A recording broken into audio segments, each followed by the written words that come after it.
25 जून 2025 गुजरात के बनासकांठा डिस्ट्रिक्ट में दांतिया गांव में रह रहे सेंधाभाई पटेल के लिए यह पल बहुत ही दुखदायी था, क्योंकि वो अपने हाथों से अपनी 18 साल की बेटी चंद्रिका की चिता को आग देकर आए थे।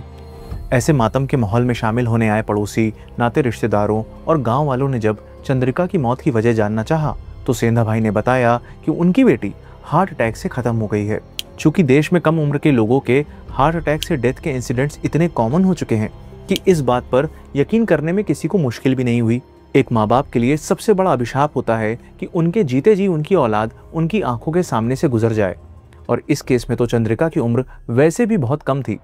जिंदगी में मिले इस घाव के दर्द को बढ़ा रहा था यह ख्याल कि 11 दिन पहले ही चंद्रिका ने अपने करियर की नींव रखी थी। पढ़ाई लिखाई में होनहार चंद्रिका का 14 जून 2025 को नीट एग्जाम का रिजल्ट आया था, जिसमें उसने 478 स्कोर किया था, जो उसके लास्ट ईयर के 380 के स्कोर से कहीं बेहतर था। चंद्रिका अपने इस रिजल्ट से काफ़ी खुश थी, क्योंकि उसे विश्वास था कि इस स्कोर से उसे कॉलेज में एडमिशन मिल जाएगा, जिससे वो डॉक्टर बनने के अपने सपने को पूरा कर पाएगी। लेकिन जिंदगी के इम्तिहान में मौत कब उसके सपनों के साथ उसकी ज़िंदगी को कुचल कर चली जाएगी, इसका अंदाज़ा किसी को नहीं था। पर देखने में जहाँ ये एक नेचुरल ट्रेजेडी लग रही थी, जहाँ एक मौत हुई, सपने चकनाचूर हुए और माता पिता से उनकी औलाद छिन गई, वो चंद्रिका की मौत के सिर्फ 42 दिन बाद यानी 6 अगस्त 2025 को एक सरकारी दफ्तर में दाखिल किए गए एक कागज़ ने पलटकर रख दी।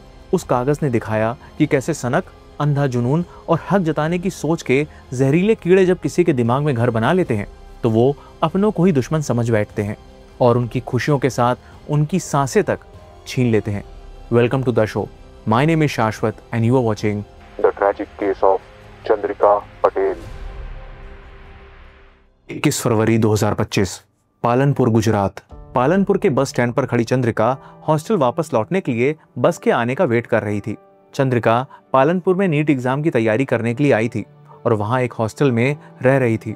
उस दिन बहुत देर तक बस का इंतजार करते करते जब कोई बस नहीं आई तो ढलती शाम और होते अंधेरे के बीच चंद्रिका के पास लिफ्ट मांगने के सिवाय और कोई चारा नहीं बचा था। चंद्रिका लिफ्ट मांग ही रही थी कि तभी वहां बाइक से गुजर रहे 23 साल के हरेश चौधरी ने चंद्रिका को लिफ्ट मांगते देख अपनी गाड़ी रोक दी। चंद्रिका ने हरेश को अपनी सिचुएशन बताई, जिस पर हरेश ने उसे सेफली हॉस्टल पहुंचाने का एश्योरेंस देते हुए लिफ्ट दे दी। अपनी गट फीलिंग से चंद्रिका को हरेश एक डिसेंट लड़का लग रहा था और हॉस्टल से बस स्टॉप की लंबी दूरी के बीच हुई दोनों की बातचीत ने चंद्रिका के दिल में हरेश के लिए एक अच्छी इमेज बना दी थी। और ना सिर्फ चंद्रिका बल्कि हरेश को भी यह एक पुराने कनेक्शन जैसा लगने लगा। नतीजा, हॉस्टल आते आते दोनों ने एक दूसरे से अपने मोबाइल नंबर्स एक्सचेंज कर लिए।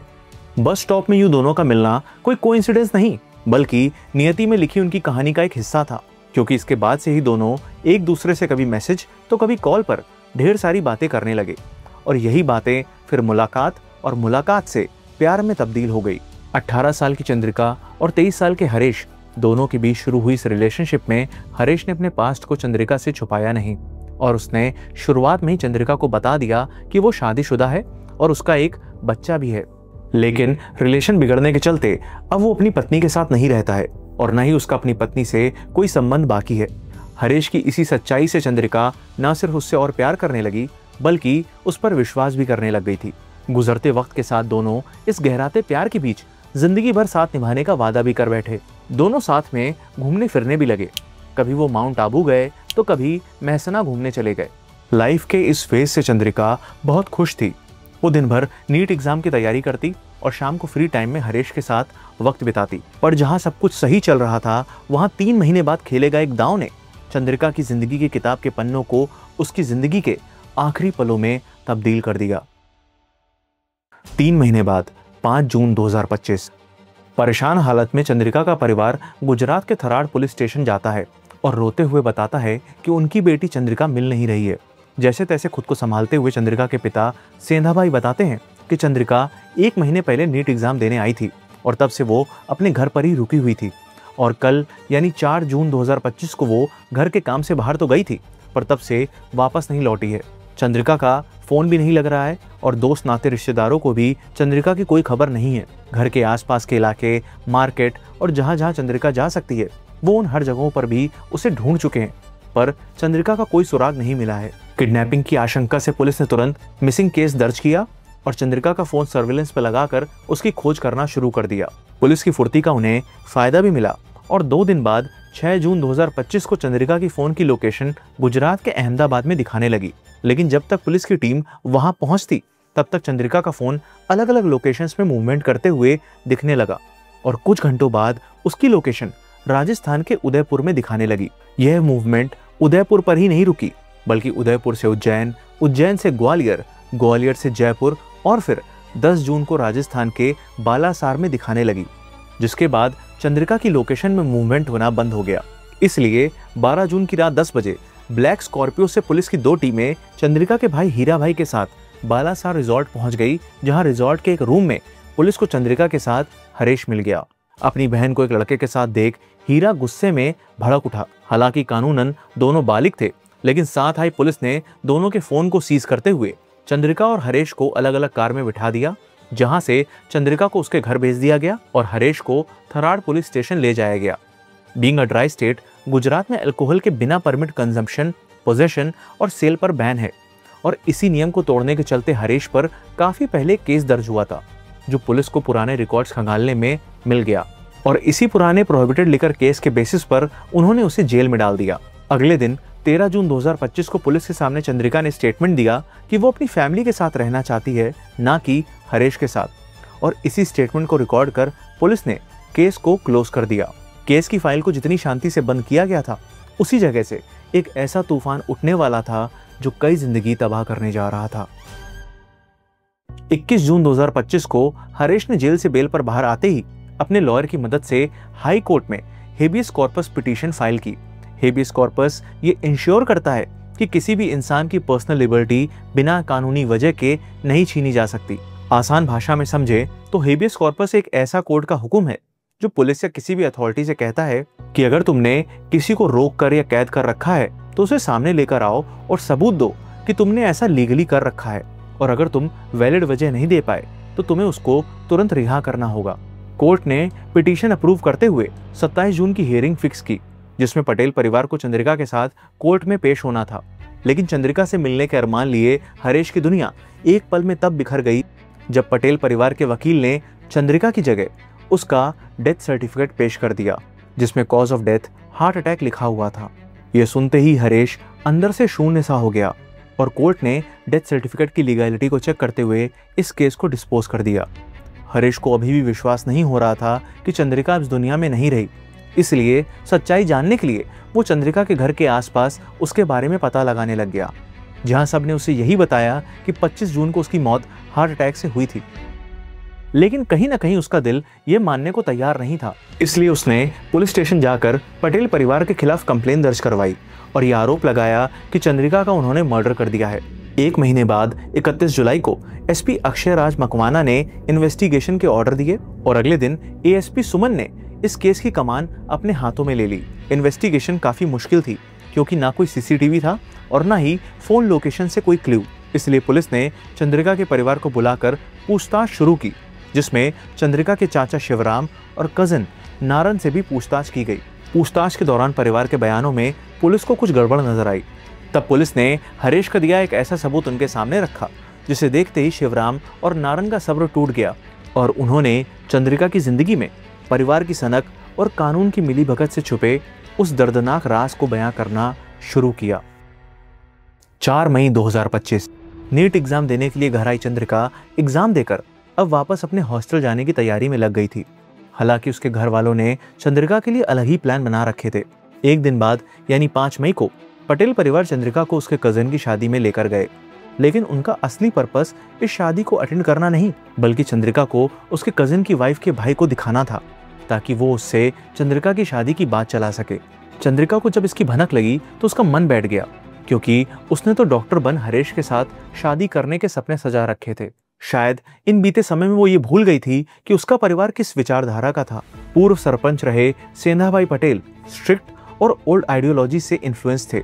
उन्होंने भले ही चंद्रिका को पढ़ाई लिखाई के लिए बाहर भेज दिया था, पर वो चाहते थे कि उनकी बेटी उनके मन मुताबिक लड़के से ही शादी करे। शादी की बात चलने के बाद से चंद्रिका के बदले हाव भाव और रिएक्शन से उसके परिवार को किसी लड़के से अफेयर चलने का शक होने लगा। वैसे तो बेटी अपने पिता के सबसे ज्यादा करीब होती हैं, पर इन रूढ़िवादी सोच से घिरे सेना भाई को चंद्रिका का किसी लड़के से प्यार करना धोखे जैसा महसूस हो रहा था। उन्हें लगने लगा कि जिस भरोसे से उन्होंने अपनी बेटी को बाहर पढ़ने भेजा था, वही भरोसा उसने तोड़ दिया था। अपनी बेटी से ज्यादा समाज की फिक्र करने वाले सेना भाई को समाज के तानों का डर सताने लगा और इसी वजह से वो चंद्रिका पर बंदिशें लगाने लगे।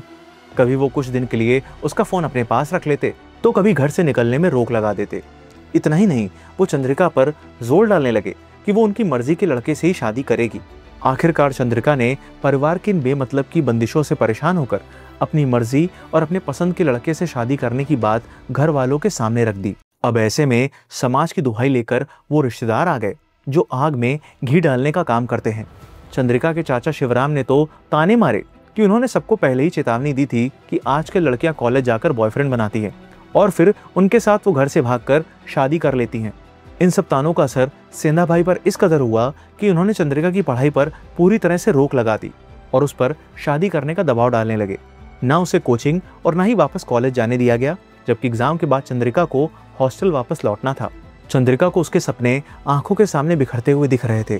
परेशान हालत में ये सारी बातें चंद्रिका ने हरेश को इंस्टाग्राम पर मैसेज करके बताई और कहा कि वो सिर्फ उसके साथ ही जिंदगी बिताना चाहती है।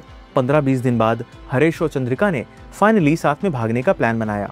4 जून 2025 को चंद्रिका सबकी नजरों से बचते हुए चुपके से हरेश के साथ अहमदाबाद निकल गई, जहां दोनों ने अहमदाबाद मिर्जापुर कोर्ट में लिव इन एग्रीमेंट फाइल कर दिया। पेपर वर्क पूरा होने के बाद दोनों उदयपुर, उज्जैन, ग्वालियर, जयपुर घूमते हुए राजस्थान के बालासोर के एक रिजॉर्ट में रुक गए, जहां उन्होंने उसी शहर में सेटल होकर परिवार के साथ बातें सुलझाने की कोशिश करने का फैसला लिया। उधर चंद्रिका की फैमिली ने मिसिंग कंप्लेंट दर्ज करवा रखी थी, लेकिन असल में तो चंद्रिका अपनी मर्जी से हरेश के साथ गई हुई थी। बट लोकेशन का पता चलते ही जब पुलिस चंद्रिका के भाई हीरा भाई के साथ उस रिजॉर्ट पहुंची, तो उन्होंने बिना वारंट के उन दोनों के फोन को जब्त कर लिया और उन्हें अलग करते हुए सेना भाई के इन्फ्लुएंस में जबरदस्ती चंद्रिका को उसके घर वापस भेज दिया। गाड़ी में चंद्रिका बार बार कह रही थी कि मुझे अपने परिवार के साथ नहीं जाना, मुझे हरेश के साथ ही रहना है, पर बालिग होते हुए भी उसकी एक नहीं सुनी गई। पुलिस ने उसे उसी घर में छोड़ दिया जहां से वो अपनी मर्जी से निकली थी। सेनाभाई पटेल के प्रेशर में पुलिस ने हरेश के खिलाफ पुराने रिकॉर्ड्स खोदने शुरू किए और जब उन्हें कुछ बड़ा हाथ नहीं लगा तो उन्होंने उसके पुराने प्रोहिबिटेड लिकर केस के चार्जेस को उठाकर उसे जेल भेज दिया। सिंस पुलिस को यह केस क्लोज करना था, इसलिए 13 जून 2025 को पुलिस चंद्रिका को स्टेटमेंट रिकॉर्ड करने के लिए स्टेशन बुलाती है, लेकिन चंद्रिका एक ही बात बार बार कहती है कि उसे हरेश के साथ ही रहना है। पर पुलिस चंद्रिका की मदद करने की बजाय सेनाभाई पटेल के साथ मिलकर चंद्रिका पर ही दबाव बनाने लगती है और कहती है कि अगर उसने अपना स्टेटमेंट नहीं बदला तो उसकी जिद का खामियाजा हरेश को भुगतना पड़ेगा, क्योंकि वो उस पर फर्जी केस डालकर उसे हमेशा के लिए जेल में सड़ा देंगे। आखिरकार यह पैतरा काम कर जाता है और दिन भर मिली धमकियों से टूटकर चंद्रिका हरेश की फिक्र और उसे बचाने के लिए मन मारकर यह स्टेटमेंट देती है कि वो अपनी फैमिली के साथ रहना चाहती है। अगले दिन 14 जून 2025 को चंद्रिका का नीट का रिजल्ट आया, जिसमें उसने अच्छा स्कोर किया था और उसे यकीन था कि उसको कोई ना कोई कॉलेज मिल ही जाएगा। पर जिस सफलता पर एक पिता को गर्व होना चाहिए था, वहां पर तो वो इसे अपनी बेटी की आज़ादी का रास्ता मान रहा था और उसे डर था कि इस पर चलकर वो उसकी इज्जत को मिट्टी में मिला देगी। 7 दिन बाद यानी 21 जून को जेल से बेल पर बाहर आते ही हरेश ने पुलिस से अपना फोन लिया, लेकिन फोन ऑन करते ही वो शॉक्ड रह गया क्योंकि उसका फोन पूरी तरह से रीसेट हो चुका था। पहले तो पुलिस ने बिना कोर्ट ऑर्डर, बिना वारंट उसका फोन फोर्सफुली एविडेंस के नाम पर ले लिया था और अगर इसे एविडेंस माना भी जाता तो भी उसे टेम्पर करना कानून के खिलाफ है। कॉन्स्टिट्यूशन का आर्टिकल 21 राइट टू प्राइवेसी देता है, जिसमें फोन को एक प्राइवेट स्पेस माना जाता है और उसमें मौजूद डेटा को हटाना या फोन को रीसेट करना गलत और इलीगल है। लेकिन यहाँ पुलिस तो कानून से नहीं, सेनाभाई पटेल के बनाए नियम से चल रही थी। जेल से बाहर आते ही हरेश को चंद्रिका की फिक्र सताने लगी और हरेश ने तुरंत इंस्टा लॉगिन किया ताकि चंद्रिका से वो कांटेक्ट कर सके। ऐसे में उसने देखा कि 17 जून 2025 को चंद्रिका ने उसे कई मैसेजेस लिखे थे। चंद्रिका ने लिखा था कि उसके घर वाले उसकी मर्जी के खिलाफ जाकर उसकी शादी करवाने के लिए उसे फोर्स कर रहे हैं, पर वो सिर्फ उससे ही शादी करना चाहती है और वो चाहती है कि हरेश उसे यहाँ से ले जाए और अगर वो परिवार के अकॉर्डिंग शादी नहीं करेगी तो उसके घर वाले उसे मार डालेंगे। यही वो पल था जहाँ से चंद्रिका की जिंदगी के आखिरी पन्ने लिखने शुरू हो गए थे। क्योंकि जब पुलिस ने ये मैसेजेस चंद्रिका के चाचा शिवराम और कजिन नारन को दिखाए तो उन्होंने 24 जून की रात के सन्नाटे में छुपे एक डरावने राज का पर्दाफाश करना शुरू किया। 24 जून 2025 को पुलिस सेंधाबाई पटेल को हेबियस कॉर्पस पिटीशन की नोटिस देने आई थी, जिसमें उसे अपनी बेटी चंद्रिका को 3 दिन बाद यानी 27 जून को कोर्ट में पेश करना था। इस बात से वाकिफ होते ही सेंधाबाई को डर लगने लगा कि कहीं उसकी बेटी कोर्ट में उसके खिलाफ गई तो वो उस लाइन को क्रॉस कर देगी जो नाकाबिले बर्दाश्त होगी। अपनी ईगो, झूठी इज्जत और शान को बिखरते हुए देख उसने शिवराम के साथ मिलकर ये फैसला किया कि आज वो चंद्रिका को आखिरी बार समझाएंगे और अगर वो नहीं मानी तो उसे जान से मार डालेंगे। शिवराम ने इस प्लान में अपने बेटे नारन को भी शामिल किया। इसी रात तीनों ने मिलकर चंद्रिका को हर तरीके से समझाने की कोशिश की, लेकिन जब उसने उनके आगे झुकने से मना कर दिया तो एज पर प्लान उन लोगों ने सेडेटिव्स को छुपाकर दूध में मिलाकर उसे पिला दिया। दवाई के असर के चलते चंद्रिका अपने कमरे में जाकर सो गई। जब रात में परिवार के बाकी लोग सो रहे थे तो करीबन 1:30 बजे सेंधाबाई और शिवराम चंद्रिका के कमरे में दाखिल हुए और फिर चंद्रिका को गहरी नींद में सोता हुआ देख सेंधाबाई ने अपने हाथों से अपनी बेटी का बेदर्दी से गला घोट दिया। चंद्रिका की जान लेने के बाद उसने नारन और शिवराम के साथ मिलकर बॉडी को घसीट स्टोर रूम में लेकर आया और गले में दुपट्टा बांधकर उसे पंखे से लटका दिया। अपनी साजिश को छुपाने के लिए तीनों अपने अपने कमरों में सो जाने का नाटक करने लगे। सुबह 4 बजे तीनों ने स्टोर रूम में जाकर शोर मचाया और बाकी परिवार के सामने यह ड्रामा रच दिया कि चंद्रिका उन्हें वहां पर मरी हुई मिली है। फिर इज्जत का हवाला देते हुए सबने फैसला किया कि असली बात कभी सामने आनी नहीं चाहिए। इसलिए सभी ने एक सुर में यही कहा कि चंद्रिका की मौत हार्ट अटैक से हुई है ताकि उसका पोस्टमार्टम ना हो और उनका राज छुपा रहे। इसी वजह से ना तो पालनपुर में पढ़ रहे उसके छोटे भाई को खबर दी गई और ना ही किसी रिश्तेदार को। बस सुबह 6 बजते ही जल्दी में उसका अंतिम संस्कार कर दिया गया। क्राइम को कवर अप करने के लिए सेंधाबाई ने अपने कनेक्शन का यूज करते हुए फेक डेथ सर्टिफिकेट भी बनवा लिया, जिसमें cause of death heart attack लिखवा दिया गया। पुलिस को दिए इन कन्फेशन के बाद पुलिस ने शिवराम और नारन को तो अरेस्ट कर लिया, पर तब तक पकड़े जाने के डर से सेंधाबाई फरार हो गया। चंद्रिका की मौत के पीछे सिर्फ उसकी फैमिली नहीं बल्कि पुलिस भी उतनी ही जिम्मेदार थी। चंद्रिका जिस पुलिस से इंसाफ की उम्मीद लगाए अपनी बात कहती रही, उसी पुलिस ने उसे मौत के कुएं में धकेल दिया। उसके पास एक लिव इन एग्रीमेंट था जो क्लियरली दिखाता था कि दोनों अपनी मर्जी से साथ रह रहे हैं। फिर भी पुलिस ने उस डॉक्यूमेंट को सिर्फ कागज का टुकड़ा समझ उसके अधिकार को कुचल दिया।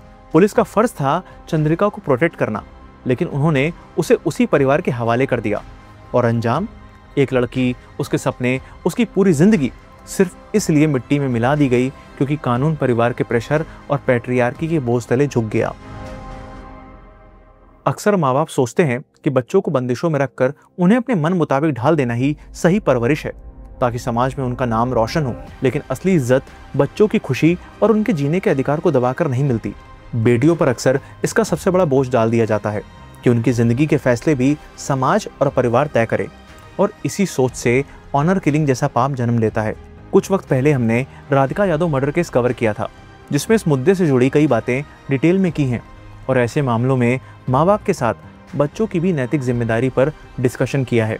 सो अगर आपने वो केस नहीं देखा तो पिन कमेंट में इसका लिंक दिया हुआ है। अगर आप क्राइम केसेस ऑडियो फॉर्म में सुनना पसंद करते हैं तो आप स्पॉटिफाई पर हमारे पॉडकास्ट को सुन सकते हैं, जिसका लिंक डिस्क्रिप्शन में दिया हुआ है। और ढेर सारा प्यार और सपोर्ट देने के लिए दिल से थैंक यू। और प्लीज़ रॉन्ड को सब्सक्राइब कर हमें सपोर्ट करें।